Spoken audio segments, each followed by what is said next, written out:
네, 반갑습니다. 오늘 참 행복한 날입니다. 하나님께서 저와 여러분의 가정에 준비하신 은혜와 평안이 넘쳐나기를 예수님의 이름으로 축원합니다. 호세아 14장 1절로 9절에 있는 말씀을 중심으로 누가 지혜가 있는가 라는 제목으로 말씀을 나누고자 원합니다. 지혜를 따졌을 때 그 지혜는 달리 말하면 어디에서 지혜가 올까요? 깨달음에서 온다라는 것이었습니다. 그 깨달음은 우리가 일반적으로 무엇을 통해서 깨닫습니까? 우리는 방법에서 찾습니다. 즉 바로 보면서 직관한다라는 말을 씁니다. 바로 보면서 그냥 깨달아가는 겁니다. 이것은 우리가 어떤 모습에 있으냐면 본의 개념이라고 우리를 창조하신 하나님은 우리 안에 양심의 시스템을 통해서 허락하셨던 그런 것들이 있어요. 그래서 직관해서 볼 수 있는 겁니다. 또한 아울러서 바로 보지 않고 여러 가지를 살피고 통계를 살펴 요약해 보니까 공통점을 찾아보니까 그렇다라고 하는 통찰을 통해서 우리가 지혜를 얻을 수 있습니다. 그래서 일반적인 진리를 찾아가는 방법은 학문이라는 방법을 통해서 가는데 인간이 체득한 방법 중에서 대개 어떤 방법 씁니까? 연역법과 귀납법을 쓴다고 여러분 배우셨을 겁니다. 즉 어떠한 주제를 놓고 연구하는 방식들에 대해서 얘기하고 또한 다양한 단서들을 중심으로 모여서 하나의 진리를 만들어가는 방법이 학문의 방법입니다. 그래서 학문을 잘하면 지혜가 있다. 그럼 이 땅에서 제일 똑똑한 사람은 누굴까? 땅에 보니까 박사 학위 가진 사람이 똑똑한 사람이다 라고 말할 수가 있을 수도 있습니다. 그러나 박사라는 개념은 그 분야의 전공자이지 전체를 아는 만물 박사는 아니라는 것입니다. 그렇죠? 왜냐하면 학문이라고 하는 것은 크게 다룰 수 없고 천착점을 찾아 가장 적은 부분을 가지고 그걸 중심으로 객관화, 미시적인 접근을 통해서 만들기 때문에 그렇습니다. 그러나 성경은 이 미시적인 관점을 가지고 바라보는 하나님의 나라는 잘 보이지 않습니다. 마치 원자가 어떤 모습의 물건 속에, 물품 속에, 우리 몸 속에 들어가서 전 세계를 바라보기는 쉽지 않습니다. 그래서 우리가 바라볼 때는 항상 두 가지 관점에서 바라봅니다. 크게 바라보는 것과 작게 바라보는 것. 우리는 거시적으로 바라본다, 미시적으로 바라본다라고 합니다. 인생을 살아가면서도 우리가 어리석은 이유는 뭘까? 앞만 보기 때문에 어리석다고 말할 수가 있을 겁니다. 여러분들은 지혜롭습니까? 어리석다고 생각하십니까? 아마 여러분들은 나는 지혜롭다고 생각할 것입니다. 많이 배웠던 적게 배웠던 관계없습니다. 인생을 많이 살든 적게 살았든 관계없습니다. 여러분 스스로는 난 지혜롭다고 말을 듣고 싶을 것입니다. 그럼 저는 이렇게 질문하면 누가 지혜롭습니까? 라고 질문을 했다고 하면 나는 지혜로운 사람 아닌 거 아니야? 이런 생각을 한번 해봐야 되는 겁니다. 그러니까 내가 지혜롭다고 하는 것은 맞는 말입니다. 그런데 진짜 내가 지혜로운가? 라고 스스로에게 한번 질문해 봐야 됩니다. 나는 무엇을 통해서 지혜롭다고 말할 수 있을까? 세상에서 말하는 지혜는 지식을 쌓아서 지식으로 말미암아 지식의 높이가 높으면 가방끈이 길면 지혜롭다고 말하는가? 아니다. 그 사람은 든 사람이다라고 말하며 지식이 있는 사람이라고 말하지 그 사람을 지혜롭다고 말하지 않습니다. 그러나 그 사람이 든 지식을 가지고 얼마든지 새로운 세계의 대안을 제시하고 앞길을 예견하고 많은 사람들을 옳은 길로 돌아오게 한다면 그 사람은 지혜로운 사람입니다. 저는 그걸 비유로 말해서 포도송이를 갖다가 먹는 것은 지식을 먹는 거다라고 본다면 포도송이를 갖다 쥐어짜가지고 즙을 내어서 향기와 함께 포도주를 만드는 것은 지혜라고 말합니다. 그래서 포도주를 쥐어짜서 포도주는 나왔지만 결국은 우리에게 포도주를 마셨을 때 향이 아주 좋잖아요. 그 향이 지혜다고 비유로 말씀하고 싶습니다. 그렇기 때문에 저와 여러분들은 과연 누가 지혜가 있는가 했을 때 세상의 지식과 경험과 이런 것들이 그래서 이제는 옛날에는 노하우, 그죠? 무엇을 알 것인가. 그래서 제가 전도사 때, 강도사 때까지는요, 선배들이 말하면 받아쓰기 했어요. 받아써가지고 목회를 하고 받아써서 설교도 하고 선배가 한 걸 100개 써서 연습도 하고 그렇게 했단 말이에요. 근데 지금은 그렇게 할 필요가 없습니다. 지금은 어떤 시대라고 말합니까? 알다시피 nowhere예요. 어디든지 무엇이 다 있어요. 문제는 어디에 뭐가 있는지를 잘 찾아서 믹서를 잘해서 나만의 색깔로 표현한다면 그게 학문이 될 수 있고 그게 작품이 될 수가 있는 것이죠. 요즘에는 AI가 뭐 한 세트 다 만들어준다고 그래요. 그러면 AI가 만들었기 때문에 내 그 창의성이 없잖아요. 그러나 그 AI가 가진 어떤 기본 틀을 위에 어떤 걸 가미해서 내 것을 창작으로 내놓으면 그건 인정할 수가 있다라는 걸 알 수 있어요. 그러니까 기본 작업들은 도구의 힘을 이용해서 할 수 있지만 실제적인 가장 지혜로운 것은 뭐냐면 뭔가 정신을 집어넣었을 때 그게 지혜롭다라고 말할 수가 있겠습니다. 세상에서는 100살을 넘은 철학자를 통해서 지혜를 얻습니다. 100년 살아보니까 어떻다라고 말할 수 있습니다. 예, 100년을 살아본 사람도 지혜롭게 말할 수 있거니와 그러면 영원히 죽지 아니고 영원하신 하나님의 지혜는 더 크지 않겠는가 우리는 생각해 볼 수 있지 않을까요? 그래서 오늘 누가 지혜로운가? 왜 제가 이 말씀을 드리냐면 오늘 호세아 14장 마지막을 하고 있다는 겁니다. 마지막 이점에서 과연 우리는 무엇을 얻어갈 것인가라는 부분이에요. 인생의 마지막에서 나는 무엇을 이해하고 무엇을 남길 것인가, 그리고 나는 어떻게 내 인생을 고백할까가 중요한 거죠. 여러분 잘 알고 있는 야곱 같은 경우는 어땠습니까? 험한 삶을 살았고 나오면서부터 태생적으로 남의 것을 쥐어짜고 남의 걸 빼앗아야만이 먹고 산다고 하는 이런 사람이 야곱이었는데 그 삶의 과정 속에서 그가 경험하고 느꼈던 이런 모든 것들과 아울러 그가 하나님으로부터 받았던 것들, 그래서 바로 앞에서 130제 다리 후들후들 거리며 지팡이를 의지해서 하나님을 찬양하면서 바로 왕을 축복하고 나오는 이 야곱의 모습은 아름답다라는 표현을 쓰게 됩니다. 또 그 아들 요셉 같은 경우도 죽음에 임박해서 너희가 이 땅을 떠날 때 나의 유고를 가지고 가라, 가나안 땅에 옮겨 심어달라 라고 하는 것이죠. 이 또한 지혜로움인 것입니다. 왜 그랬을까? 그냥 죽으면 땅에 묻었고 그건 끝나는 것인데, 중요한 것은 유고를 가져오느냐 가져오지 않느냐가 중요한 것이 아니라 유고는 유고일 뿐입니다. 그런데 중요한 것은 그의 마음이, 나는 애굽 땅에 있기를 원치 아니하고 나의 마음이 하나님께 있기를 원한다는 그 마음의 표현이 결국은 내 유고를 파다가 가나안 땅에 옮겨 이장을 해달라라고 요청하는 이 믿음의 고백이 대단히 중요한 것입니다. 그래서 누가 지혜가 있는가? 자, 지혜가 있다는 말은 다양한 학문적 방법을 통해서 깨달을 수 있습니다. 그러니까 우리가 근대를 말할 때 합리론과 경험론을 통해서 지식에 이를 수 있다라고 말합니다. 아시죠? 백지장 같은 상태에서 교육을 통해서 그가 진리를 알아갈 수 있다라고 말하는 경험론, 로크가 얘기한 창시가 되겠죠? 그거 아울러서 데카르트 같은 경우는 나는 생각한다 고로 존재한다. 내가 뭘 배우고 있는 게 아니라 생각하는 그 자체는 내가 부인할 수 없는 거기 때문에 그래서 본유 개념을 얘기하면서 우리 안에 주시는 하나님의 양심을 따라 얼마든지 진리를 찾아갈 수 있다. 근데 학문은 항상 천착점을 그 좁은 모습을 찾아가기 때문에 다르게 가요. 다른 것 같은데 실상은 둘이 만나면 하나로 되는 겁니다. 그러면 하나님은 한쪽만 파는 하나님이 아니라 전체를 아우르는 하나님의 입장에서 지혜가 무엇이냐라고 묻는 겁니다. 그래서 깨달음이라는 말을 쓰게 되는데 어떤 일을 깨닫는 것, 그 지혜가 있어야 결국 깨닫는다라는 것입니다. 하나님이 형상을 가졌음에도 불구하고 깨닫지 못하는 멸망하는 짐승과 같다라는 말을 씁니다. 그러니까 달리 말하면 동물들은 천국에 갈까요? 안 갈까요? 누가 질문하는데 여러분들은 어떻게 생각합니까? 내가 열심히 사랑하고 키운 개, 고양이, 강아지, 다른 것들이 천국에 가서 나와 함께 천국에 있다고 생각하십니까? 아니면 동물은 천국에 올 수 없다고 생각합니까? 천국의 범위를 보면 하나님과 그 보좌와 이 단계별로 보면 잘만물까지 있으니까 크게 보면 다 하나님 안에 있는 겁니다. 근데 문제는 뭐냐면 내가 집에서 강아지를 내 방에서 내 침대에서 키우는 것처럼 하나님 품 안에서도 강아지가 들어와야만 하는가? 라고 한다면 그것은 아니라고 볼 수가 있는 것이죠. 하나님은 자신의 형상과 모양을 따라 창조된 인간과의 굉장히 관계가 크고 관심이 큽니다. 이 자연 만물은 우리가 다스리고 주관하고 우리가 삶을 살아가며 우리의 유익함을 주기 위해서 이미 밑바탕으로 만들어 놓은 것들이 들어있습니다. 그래서 우리의 지혜는 뭐냐면 이 땅의 것을 찾아가는 게 지혜가 아니라 천착점이나 미시적인 이런 우리의 눈앞의 현실적인 삶의 문제 속에서 있는 그런 걸 찾아가는 지혜를 추구하는 것이 아니라 큰 의미로 지혜를 찾는 것입니다.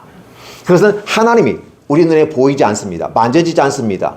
그래서 일반 학문 같은 경우는 되게 보고 느끼고 만지고 감각을 통해서 얻어진 감각을 통해서 얻어진 하나의 결과물들을 중심으로 해서 경험해서 양적 방법과 질적 방법을 통해서 학문의 진리를 만들어가고 하나의 논문 발표를 통해서 이게 진리라고 말하는데 그 논문 뒤에는 항상 뭐가 따라옵니까? 장점과 단점이 따릅니다. 함의점이라고 말하면서 이런 연구의 결과, 이런 결과를 만들었는데 실은 이런 부분이 부족했어. 이건 추후에 또 연구해야만 해 라고 말하는 것이죠. 그렇게 함으로써 하나님은 최종적인 부분 속에서 하나님 앞에 가면 모든 것이 다 연결되어져서 지혜로 되어지는 것이죠. 그걸 우리는 깨닫는다라는 부분입니다. 근데 이 깨달음은 나의 노력과 수고로 해서 깨달을 수가 있습니다. 산속에 들어가서 신나게 무언가를 두드리면서 무언가를 때리면서 땅을 파면서 어떤 방식을 통해서 깨달을 수는 있겠죠. 청소하면서 깨닫는 성자도 있어요. 인도의 어떤 책에 보면, 우리가 쓴 책에 보면 인도의 청소부가 성자가 된 경우 있어요. 목사가 돼도 깨닫지 못하면 그 청소부가 된 성자 앞에서 지혜를 얻습니다. 산속에 들어가서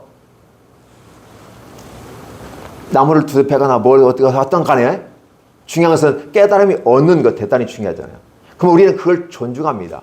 근데 이 깨달음이 어떠한 것을 세상의 이치를 깨달아가는 것은 세상은 이미 다 깨달아졌습니다. 이미 알려졌습니다.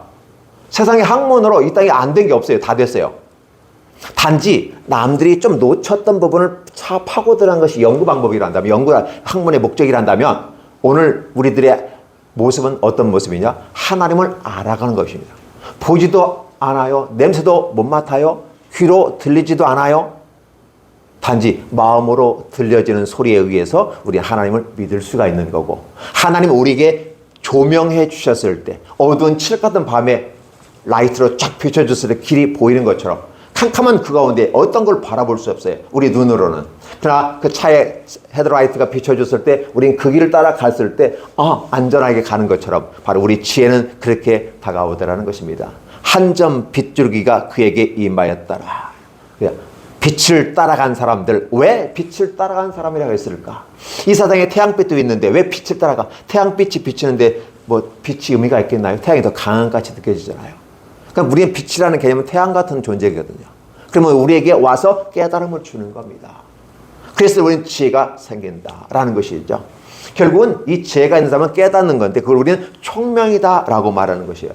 그 총명이라는 단어, understand이라는 표현, 우리 한글로와 영어, 그 한자로 된 이 단어가 영어로 표현하거나 원어로 표현할 때는 또 다른 의미도 있지만 궁극적인 것은 총명이라는 단어는 안다는, understanding으로 많이 표현하기도 하는 것입니다.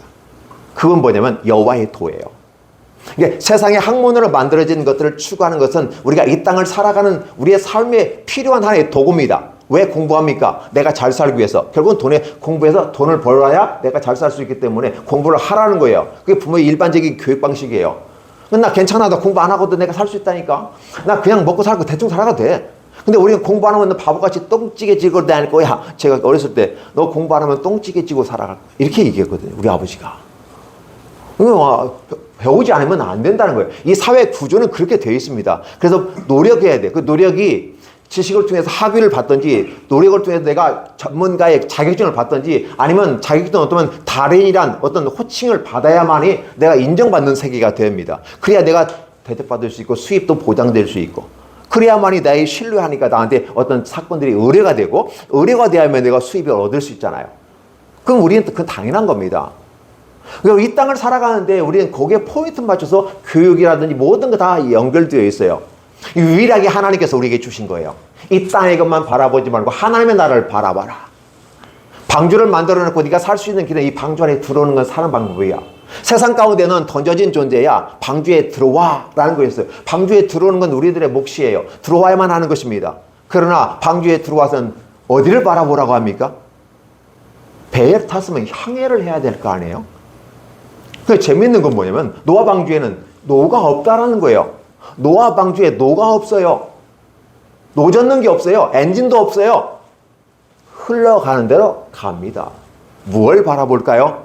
위에 난 창문 하나가 전부입니다.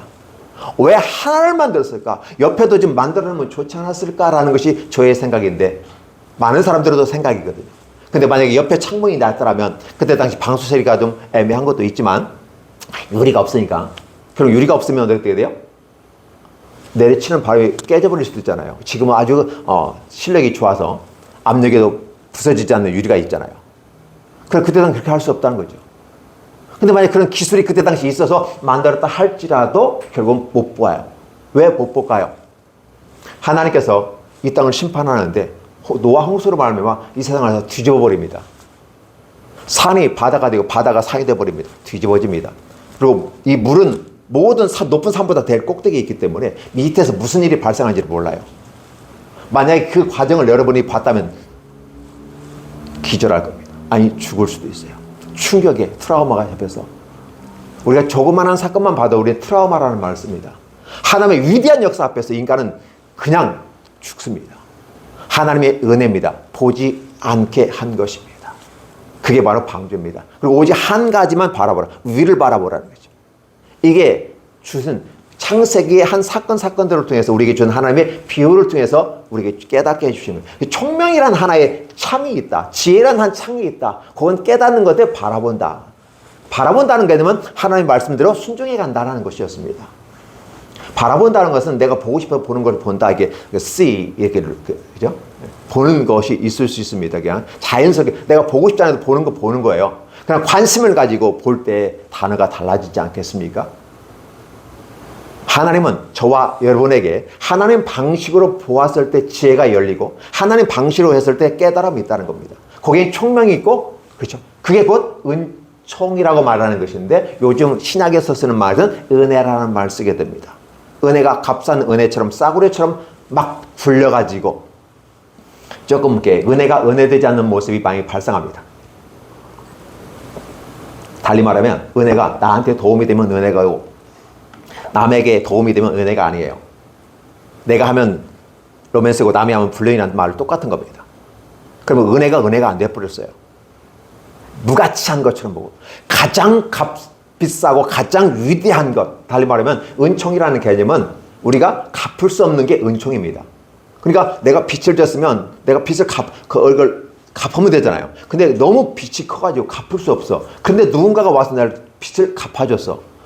그게 어떻게 돼요? 문제는 내가 평생 벌어서 이렇게 갚으려고 해도 안 되는 거예요. 대대손손 온 자산, 엄청난 재산을 가지고 갚으려고 해도 못 갚은 거예요. 그래서 못 갚으니까 어떻게 돼요? 그 은혜라고 치부하고 가는 거예요. 그걸 은총이라고 말하는 것입니다. 그래서 하나님께서 일반적인 이 땅의 자연만물을 주신 것은 일반 은총. 내가 이 땅을 만들고 이 땅 하늘과 땅을 만들지 않았어요. 그럼에도 불구하고 그분이 나한테 주셨어요. 그 일반 은총이라고 말합니다. 모든 사람들에게. 그리고 아울러서 선택된 자들에게 특별히 내가 콕콕 찍어서 불렀나니 내가 세상 가운데 너를 불러내서 일반 은총 가운데 있는 그들을 불러냈습니다. 저와 여러분이 그 음성을 들었습니다. 어떤 음성입니까? 하나님의 영적인 음성을 들은 것입니다. 여러분의 마음속에 비춰진 하나님의 한 줄기의 빛이 여러분이 왔기 때문에 여러분 동의하고 들어온 겁니다. 돈 5만 원 주고 10만 원 주고 이 자리 채울 수는 있습니다. 그럼 무슨 의미가 있을까요? 하나님은 그 마음을 다하고 하나님을 사랑해서 이곳에 어렵고 힘들게 와 앉아있는 비록 소수의 인원이라 할지라도 두세 사람이 모여있는 곳이 교회입니다. 목사가 없어도 여러분 2명이 3명이 모여서 함께 예배드리면 여러분이 하나님께 교회가 되어지고 예배가 됩니다. 다른 종교는 인도자가 없으면 사제가 없으면 신부가 없으면 교회가 아니라고 해요. 그러나 우리 개신교에서는 여기서는 아니에요. 여러분 두세 사람이 모여서 함께 기도하고 주의 이름으로 함께 예배하고 찬양하고 다 할 수 있어요. 여러분 한 분 한 분이 소중한 것입니다. 사제가 소중하지 않아요. 사제나 목사나 다 기타 리더 종교의 지도자들은 가이드에 불과한 거예요. 모세가 우리가 볼 때 위대한 것 같지만 하나님 나라의 종으로서 부리는 자의 한에 불과하다는 겁니다. 더 중요한 것은 저와 여러분을 위한 하나님의 은혜 속에 주시는 것입니다. 근데 호세아는 바로 그걸 얘기해 주는 거예요. 이러한 모든 것을 내가 사랑하고 내가 너를 애굽 땅에서부터 불러내어서 내가 널 지명하여 불렀느니 넌 오늘 내 아들이라. 내가 널 낳았다라는 표현을 쓰면서 이제 너와 나와의 관계는 아버지와 아들의 관계로 맺어가겠다라는 것을 얘기합니다. 그래서 그 관계 속에서 깨달음을 얻어가요. 왜 사람들이 살면서 힘들까? 가장 힘든 게 직장 일이 힘들어서 사표 던지는 분은 없습니다. 물론 일이 벅차가지고 그런 경우도 있지만 그러나 대개 보면 관계성에서 그래요. 이번에 김포시청의 직원 하나가 또 이렇게 극단의 선택을 해서 아픔이 있잖아요. 서비스를 제공했는데 그 서비스가 자기들에게 불리하니까 항의하고 집단 이기주의적인 발상을 가지고 결국은 한 공무원이 자살하게 만든 어처구니 없는 이런 일이 발생하는 것입니다. 이런 것들을 바라보면서 우리가 다시 한번 생각해 봐야 되겠죠. 그래서 우리는 지혜가 있고 총명이 있고 알아가는 모습이 필요하다. 뭘 알 것인가라는 거예요. 여러분들은 세상의 지식을 배우고 기술을 배우고 방법을 배워서 내가 이 땅에 100세까지 살아가는데 재원을 만들어서 살아갈 때 행복하다고 말해요. 이것만 있으면 행복할 거라고 생각합니다. 그러나 한 가지가 빠져 있어요. 어떤 부자가 와서 묻습니다. 선생님, 선한 선생님, 어떻게 하면 내가 영생을 얻을 수 있습니까? 주님 말씀하십니다. 10계명을 지켜라. 그가 또 말합니다. 예, 제가 어려서부터 다 지켰나이다. 잘하였다. 근데 말이야, 내가 너를 보니까 한 가지가 부족하구나. 너 알겠니? 눈만 크게 뜨고 뻥긋뻥긋 쳐다보는 겁니다. 내 가진 전 재산을 팔아서 이웃에게 나눠주고 나를 쫓으라. 그러면 진짜 예수님은 전 재산을 팔아서 하라고 한 겁니까? 내가 가지고 있는 전부가 아니란 걸 아는 것이고 내가 부족하다면 뭐가 부족했을까? 그러면 이웃을 팔아서 이웃에게 준다는 말은 이웃을 생각하라는 거예요. 사랑하라는 거예요. 사랑이 없는 걸 가르쳐 줬는데도 불구하고 그런 지식이 많음으로 갔다라는 것입니다.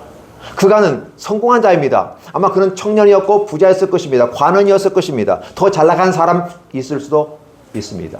그런데 말입니다. 그에게는 아무 의미가 없습니다. 그 땅에서 잘 먹고 잘 살고 호화호식하고 가는 걸로 그의 인생은 끝났다. 그 사람 천국 갔다는 말 여러분 할 수 있을까요? 없습니다. 천국은 어떤 장소적인 개념이 아닙니다. 하나님의 사랑 가운데 있으면 천국입니다. 왜냐하면 하나님은 공간, 이거 여러분 기억해 주실 것은 인생이라고 하는 부분이 여러분 공간 속에 있습니다. 그게 인생이에요. 그리고 시간 속에 있는 게 인생이에요. 시간과 공간을 떠나면 인생이 아니에요. 천국은요. 그러나 천국은 시간과 공간을 넘어서 버립니다. 우리가 이해할 수 없는 영역이에요. 하나님의 세계는 그렇습니다. 그러면 새로운 하늘과 땅이 새 예루살렘에 임하게 될 때 우리가 임한다고 하는 그 땅은 과연 이 땅일까요? 저 땅일까요? 솔직히 모르겠어요. 하나님은 먹어도 살고 먹지 않아도 삽니다. 예수님이 그걸 보여주셨어요. 그 부활하신 후에 먹어도 살고 안 먹어도 삽니다. 우리는 어떻게 살아야 됩니까? 이 땅에 발을 디디고 살고 먹어야 산다고 생각합니다. 근데 하나님의 나라는 뭐예요? 먹는 것에 하나님의 나라가 있지 않다. 우리 이 땅에서 살아야 하면 어떻게 살아남아야 돼요? 결혼하고 시집가고 장가가야 돼요? 그랬더니 어떻게 돼요? 형사 취소제를 통해서 형도 죽고 동생도 죽고 다 죽었어요. 왜? 한 여자가 그래서 7 형제의 여자 하나 다 아내가 됐어요. 그럼 천국에서는 이 여자는 누구의 아내입니까? 라고 물었을 때 너가 성경을 이해를 못했구나. 천국에서는 시집가고 장가가는 것이 없느니라. 사도 바울은 그럽니다. 시집 안 가도 되고 장가 안 가도 되는 것이 유익하다. 그러나 너희가 음력으로 할 수 없을 때는 육체의 지배를 받고 기본적인 것에는 결혼을 하는 게 좋다. 그러나 만약에 그걸 내가 통제할 수 있는 능력이 되어진다면 하나님의 은사를 받는다면 결혼하지 않는 것이 좋다. 성경은 결혼하는 것을 원칙으로 합니다. 그럼에도 불구하고 하지 않는 것이 좋다. 왜 성경은 결혼하라고 할까요? 시작해서 메시아가 올 때까지 남아 있어야 되니까 결혼을 위한 제도를 주시는 겁니다. 그러나 이제는 메시아와 함께 신랑 되신 예수가 있기 때문에 굳이 결혼 안 하셔도 됩니다. 저출산 시대에 이 설교는 맞지 않는 것 같습니다 라고 말하지만 저출산은 저출산이고 그렇죠? 우리는 애를 낳아서 메시아가 올 때까지 복음을 전하기 위해서 전도를 못하면 나와서라도 전도하자는 말을 어떤 분은 하시던데 중요한 것은 내가 천국 가는 게 중요한 거예요. 남이 천국 가든 말든 무슨 상관이 있어요? 자, 이렇게 설교하면 어떻게 될까요? 이거 사랑을 하겠는데 전도하라고 했는데 설교 거꾸로 하는 거 아니야? 생각할 수 있으면 중요한 것은 저와 여러분입니다. 저와 여러분이 하나님 앞에 구원받고 하나님의 나라에 갈 수 있는 것 대단히 중요합니다. 그리고 하나님 맺어진 가족, 이 가까운 이웃인 가족을 통해서 구원받는 게 대단히 중요한 거예요. 남 많이 구원시켜서 무슨 의미가 있겠습니까? 그러나 이미 존재하는 그들을 하나님께로 돌아오게 하는 이 일은 사랑의 결과물로 이루어지는 것이지 그것에 내가 해서 천국 가는 건 아니에요. 그렇기 때문에 여러분은 여러분의 신앙을 믿음 안에 굳건히 지켜내는데 바로 그걸 하나님의 지혜를 얻는 겁니다. 깨닫는 것입니다. 하나님께 좋은 관계 회복하는 것입니다. 그것이 무엇이에요? 돌아오라는 것이었어요. 돌아오라는 것입니다. 이 돌아오라는 말은 처음에 아무것도 모르는 관계없는 사람에게 돌아오라고 하지 않아요. 이미 관계가 맺어진 사람에게 돌아오라는 것입니다. 이스라엘아 돌아오라 여호와께로. 이미 이스라엘과는 애굽에서 나오면서 언약의 관계가 맺었어요. 아니 이미 깨졌음에도 불구하고 양방이 동시에 그러면 이 계약을 파기합니다. 선언을 하면 좋은데 선언을 하지 않았어요. 인간은 계약을 파기해버렸어요. 선언했어요. 근데 하나님은 계약을 파기를 선언을 하지 않았습니다. 끝까지 가겠다는 거예요. 하나님이. 안 되면 내가 전체 감싸서 포대기에 싸가지고 돌아가 가겠다는 것이 하나님의 계획이에요. 그렇기 때문에 하나님은 돌아오라고 말할 수 있는 자격이 주어지는 겁니다. 집 나간 사람에게 돌아오라는 것처럼 그렇게 돌아오라는 거죠. 그 지혜 있는 사람 뭐냐면 이 하나님의 음성을 듣는 것이 지혜다라는 것이었어요. 호세아를 통해서 주신 이 하나님의 말씀, 수많은 선지자를 통해서 성경에서는 많은 세대별로 흐르는 하나님의 선지자를 보내어서 했지만 그들은 선지자를 돌로 죽였고 매장했고 화형시켰고 썰었고 이런 방식으로 선지자를 다 죽였다. 달리 말하면 그 말씀을 듣지 않았다. 그들은 지혜가 없다. 총명이 없다. 깨달음이 없다. 그런데 말입니다. 여호와에서는 정직합니다. 여기서는 정직이라는 말을 NIV에서는 right라는 말을 써요. R-I-G-H-T. 옳다라는 말. 그러니까 하나님의 방식이 하나님의 원하시는 우리에게 제시된 여호와의 길이에요. 여호와의 도라는 말을 쓸 때 우리는 무슨 도를 쓸까요? 영어에서는 참 이 표현을 좀 잘 쓰게 되는데 여호와의 길이란 말을 씁니다. The ways of the world 그렇게 써요. 여호와의 길이란 소리예요. 성경에 제시한 그 길입니다. 이게 성경에 제시한 이 길은 특별 은총으로 저와를 우리에게 선물을 준 이 성경의 말씀이 하나님의 계획과 뜻이 우리 안에 다 있고 이것을 청종하면서 따라가는 저와 여러분에게는 의로움이 있다. 그렇죠? 그걸 의인이라고 말한다. 그래서 NIV 성경에서 walking dam 이렇게 써요. walking dam이라는 건 여호와의 도 가운데. dam은 복수면서 그 목적형이잖아요. 그렇죠? in dam 전치사 다음에 목적어가 오는 거니까. 그래서 결국은 그 도 가운데서 walking이에요. walk 걸어 다니는 생활하는 거예요. 근데 어떻게 합니까? 하나님의 지혜가 없고 총명 없는 사람들은 어떻게 해요? 이게 stumbling dam이 있으세요. stumbling 넘어지는 있잖아요. 이게 말씀 가운데 넘어지. 오히려 그들은 성경의 말씀이 없어야 돼요. 그래야 신나게 주어진 살 동안만큼이라도 재밌게 살아가는 거죠. 근데 여호와의 말씀 안에 그들은 어떻게 부서진다. 우리 머릿돌 위에 떨어지는 자는 부서질 것이요. 부서진다는 것입니다. 근데 이 머릿돌이 그들 위에 떨어지면 가루를 만들어버릴 것이다. downfall이라는 말을 쓰고 downcast라는 말을 써요.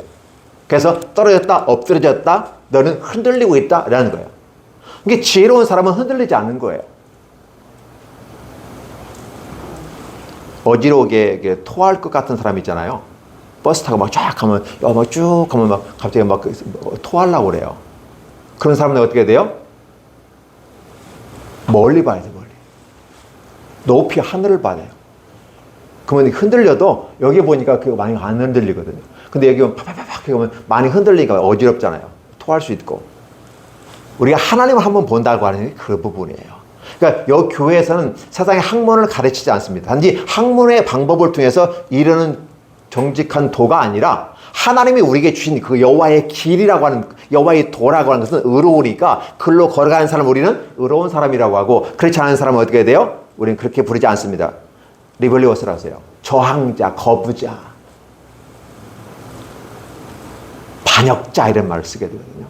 그럼 그 사람들 결국은 가지고 갈 게 없다라는 말을 쓰게 되는 것이죠. 어떠세요, 여러분들은? 하나님께 돌아오라는 말을 쓰게 돼요. 1절에는 돌아오라. 2절에는 어떻게 돼요? 여호와의 말씀을 가지고 돌아오라. 근데 여러분 한 가지 기억해 주실 것은 여러분이 예배 드릴 때 지금 여러분 뭘 가지고 왔습니까? 원래 제사의 개념은 내가 드려지고 나의 제물입니다. 여러분 창세기로 돌아가서 한번 보시면 뭐라고 할까요? 아벨과 그의 제사. 카인과 그의 제사. 하나님께 똑같이 드려졌습니다. 카인의 것은 안 받았어요. 그왜 아벨 것은 받으셨어요. 그때 그가 아벨이 제사 드린다고 했을 때 뭘 가져냐면 아벨과 그의 제사라는 말을 써요. 근데 여기서도 2절에 보면 뭐냐면 take words with you 이렇게 써요. 말씀을 가져라. with you, 너와 함께. 그러니까 내가 하나님의 돌을, 여호와의 돌을 가지고 함께 병행하면서 여호와께 나와라. 우리가 여호와께 와서 예배 드릴 때 시간을 드리고 몸을 드리고 헌금은 드립니다. 근데 마음이 없어요. 한 가지가 빠진 거죠. 그걸 생각하셔야 됩니다. 나와 희생 제물입니다. 근데 한 가지가 빠진 이유가 뭘까? 가인 같은 경우는 분명히 자기 것을 다 드렸다고 말씀을 드렸습니다. 그는 땅을 갈아엎어서 농사하는 사람이었다. 그러니까 당연히 그가 가진 것은 가진 걸로 제사를 드린 건 당연한 거야. 이게 뭐가 잘못됐어요? 잘못된 거 아니잖아요. 내가 가진 것으로 드리잖아요. 있는 사람은 송아지를 통해서 제사 드리면 없는 사람은 집비둘기라도 드리는 것이고, 내게 있는 걸 통해서 정성껏 대접하는 거 아니겠어요? 그게 제사 아니겠어요? 이게 세상의 방식의 제사입니다. 근데 하나님의 제사는 그게 아니에요. 하나님이 원하는 제사예요. 누구에게 알려준 것? 하나님이 아담에게, 죄 지은 아담에게 가죽 옷을 지어 입히면서 그에게 일러준 게 있어요. 하나님, 네가 무화과나무를 입혔을 때는 금방 없어지지. 넌 부끄러워서 너 숨어만 있어야 돼. 그러나 내가 너에게 가죽 옷을 지어 입히는 순간 너는 부끄러움이 없어지고 대로에 활보할 수 있었다. 이게 뭔지 아니? 희생의 피가 있었어. 그 얘기한 거예요. 그래서 하나님께 드릴 때는 하나의 방식으로 드려라 라는 거였어요. 근데 가인은 자신의 방식으로 드렸다는 거예요. 자신의 방식을 다른 말로 종교로 드렸다는 거예요. 내가 노력하고 내가 수고해서 여호와를 갔다는 거예요. 여호와의 도는 인간에 의해서, 인간의 노력과 학문에 의해서 돌아갈 수 있는 것이 아니에요. 그래서 어떤 학자는 이렇게 말합니다. 신학은 학문이 아닙니다라는 책을 쓴 사람도 있어요. 하나님께서는 저와 여러분들에게 바로 자신의 방식, 하나님의 방식을 원해요. 여호와의 도는 깨끗하고 알고 완벽해라는 거예요. 그 때문에 내가 믿고 따라와도 돼. 근데 우리는 못 믿겠어? 라는 것이에요. 못 믿겠으니까 거부하고 저항하는 거죠. 이 모습입니다. 근데 거기에서 하나님이 여러분들에게 이걸 꼭 같이 말하고 싶은 게 그거예요. 우리가 이제 이 부분을 많이 오해를 하잖아요. 하나님 앞에 왜 아벨 건 받고 내 건 안 받았어요? 나도 이렇게 드렸고 아벨도 이렇게 드려. 왜? 아벨은 라브스탁 가축을 치는 자였어요. 당연히 그 가진 걸 드린 거고 나도 가진 걸 드렸는데 뭐가 문제인데요? 안 드렸다고 저를 혼내는 건 내가 이해하겠는데 나 드렸는데 왜 그러냐 말이에요. 라는 거였어요. 근데 하나님은 그에게 말합니다. 네가 옳다면, 너의 방법이 옳다면 내가 왜 그걸 안 받았겠니? 라는 거예요. 내가 좋게 여기지 않았다는 거예요. 근데 아벨 것은 좋게 여겼다는 것이에요. 그 말은 무슨 말일까요? 방법에 있어서, 제물에 있어서 하나님 앞에 드려지는 제물은 물론 곡식으로 드리는 제물도 있어요. 그러나 더 중요한 것은 하나님 앞에 우선적으로 드려야 되는 것은 뭐가 있다? 피의 제사다. 인간과 하나님의 관계 속에서 해결되는 문제는 피의 제사고 하나님의 방식이다. 그래서 중요한 것은 내가 제시하는 이 방식을 내가 따라오는지 안 따라오는지를 시험하겠다는 것이 구약 전체의 이 얘기예요. 때로는 우리가 이해할 수 없는 하나의 방식으로 가더라도 때로는 가야 합니다. 이게 신앙의 세계예요. 근데 되게 그렇지 않죠. 그렇죠? 그렇지 않고 내 방식, 내 방법, 내가 경험한 것 이렇게 갑니다. 우리는 그걸 내려놓아야 됩니다. 내려놓으라는 책에서 여러분 무엇을 읽으셨습니까? 내 권리, 능력, 모든 것 다 내려놓으라는 말이 아닙니다. 그걸 왜 내려놓아요? 재산 내려놓지 마세요. 지식 내려놓지 마세요. 기술 내려놓지 마세요. 다 쓰세요. 이 땅을 살아가는 아주 좋은 훌륭한 도구입니다. 그러나 내려놓아야 될 게 있어요. 나의 방식으로 구원에 이르려고 노력하거나 하나님 대신해서 올라가거나 그 자리에 앉으려고 하거나 하나님보다 더 우월하게 서 있으려고 하는 이러한 악한 보암직도 하고 먹음직도 하고 나를 지혜롭게 할맘직한 짓, 달리 말하면 이미 아담과 하와가 다 경험한 거잖아요. 하나님을 능가하는 방식을 취하니까 하나님은 내버리는 것입니다. 그걸 죄라고 말합니다. 불이라는 말 쓸 때도 여기서 sins, 죄라고 표현하고 있거든요. 그래서 오늘 저와 여러분들이 이런 부분을 생각하시면서 누가 지혜로운가를 보자는 거예요. 그래서 교회는 이 땅의 학문을 가르치는 것이 아니라 학문의 기초에서 그걸 기초로 이해를 돋보면서 하나님의 생각이 이렇다. 세상 것은 하나님의 것을 바라볼 수 없을 때 하나님이 보여주신 그 길로 가는 것이 의인이다. 정도다. 라는 것이었고 그 길을 가는 자에게 하나님의 길을 열어주신다. 비록 그들이 패망하고 좌절하고 낙심한 가운데 있을지라도 말입니다. 오늘 이 마지막 14장은 대단히 멋있게 표현되고 있어요. 뭐라고 합니까? 너희가 돌아와라. 돌아오기만 하라. 근데 그냥 돌아오지 마라.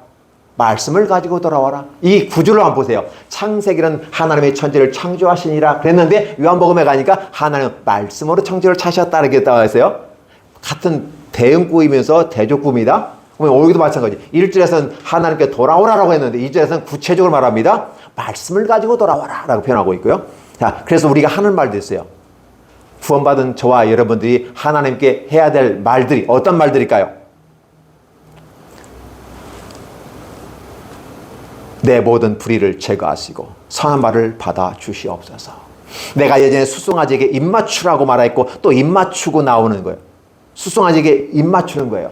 그런데 이제 수송아지 입맞추는 것 대신에 입술의 열매로 드리겠나이다 라는 표현을 쓰게 돼요. 입술이잖아요. 그렇잖아요. 그러면 어떻게 돼요? 증거로서 하나님께 예배 드렸다는, 제사 드렸다는 그것이 어떻게 될까요? 송아지하고 키스하고 오는 게 입맞춤이라면 우리는 지금 하나님께 드려야 되는 예배는 입술의 열매예요. 찬양의 열매고 고백의 열매입니다. 어떠한 고백을 해야 될까요? 성경에서 누누이 한 이 얘기들을 가집니다. 우리가 아수르의 구원을 의지하지 않겠습니다. 하나님 외에 다른 것을 인정하지 말고 의지하지 말라고 했잖아요.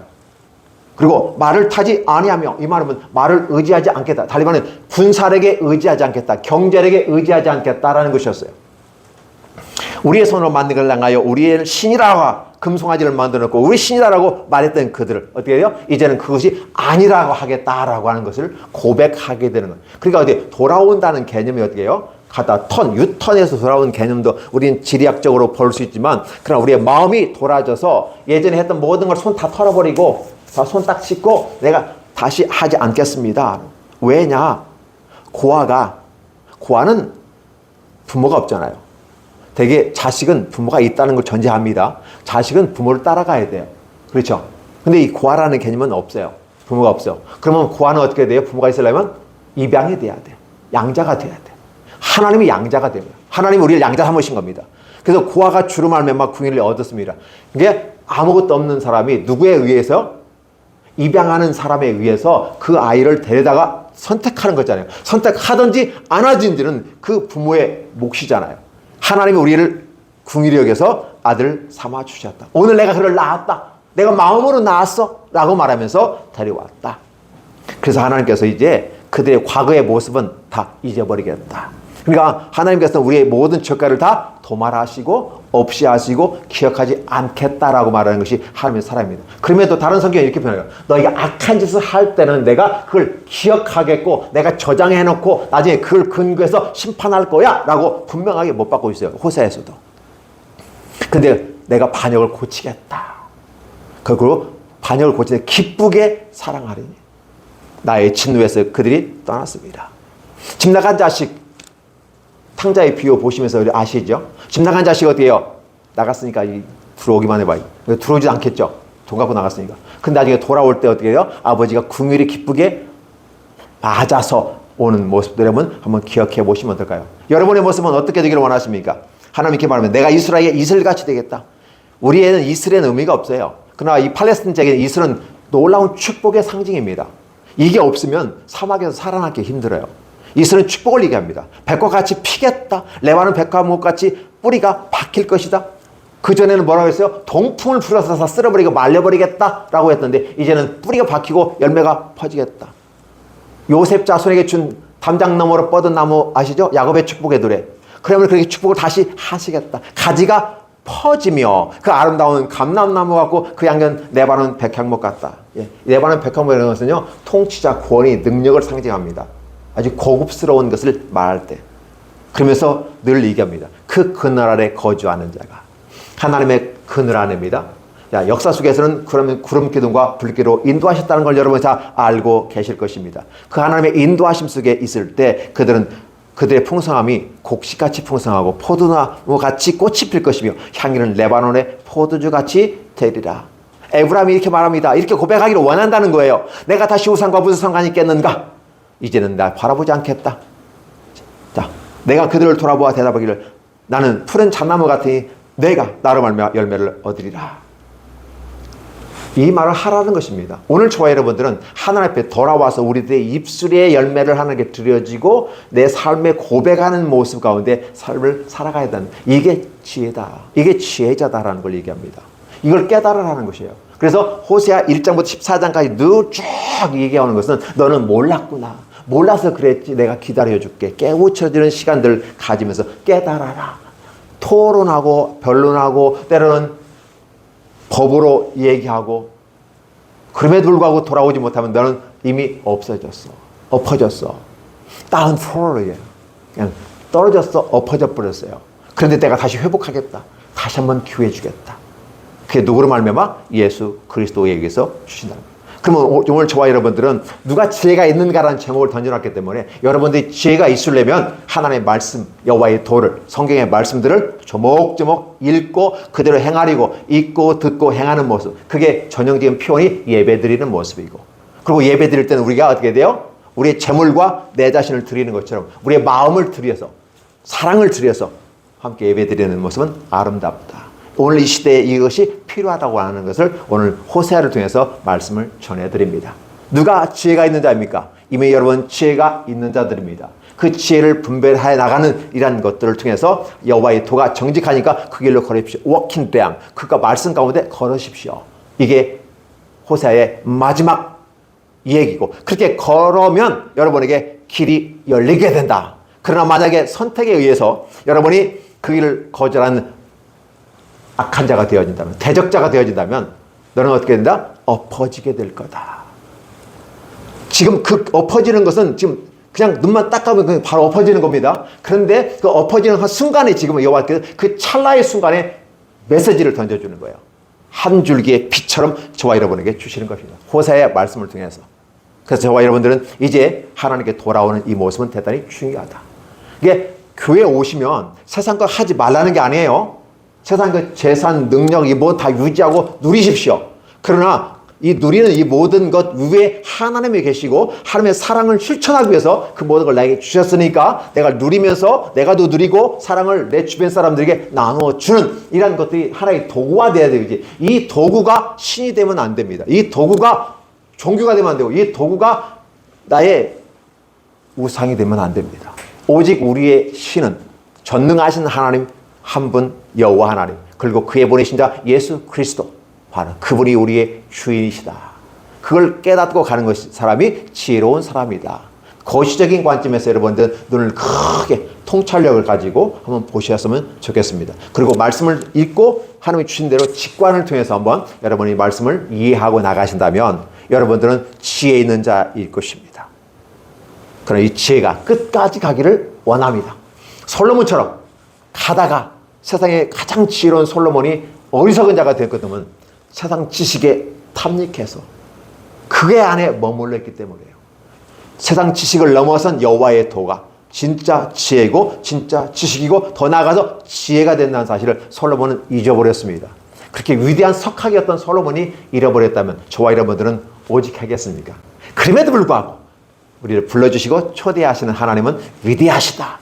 그분을 따라가는 것은 지혜로운 것이고 현명한 자이다 라고 말할 수 있을 것입니다. 이 모든 길에 여러분 함께 가셨으면 좋겠습니다. 워킹 down, 하나님의 말씀 가운데 걸으십시오. 기도하겠습니다.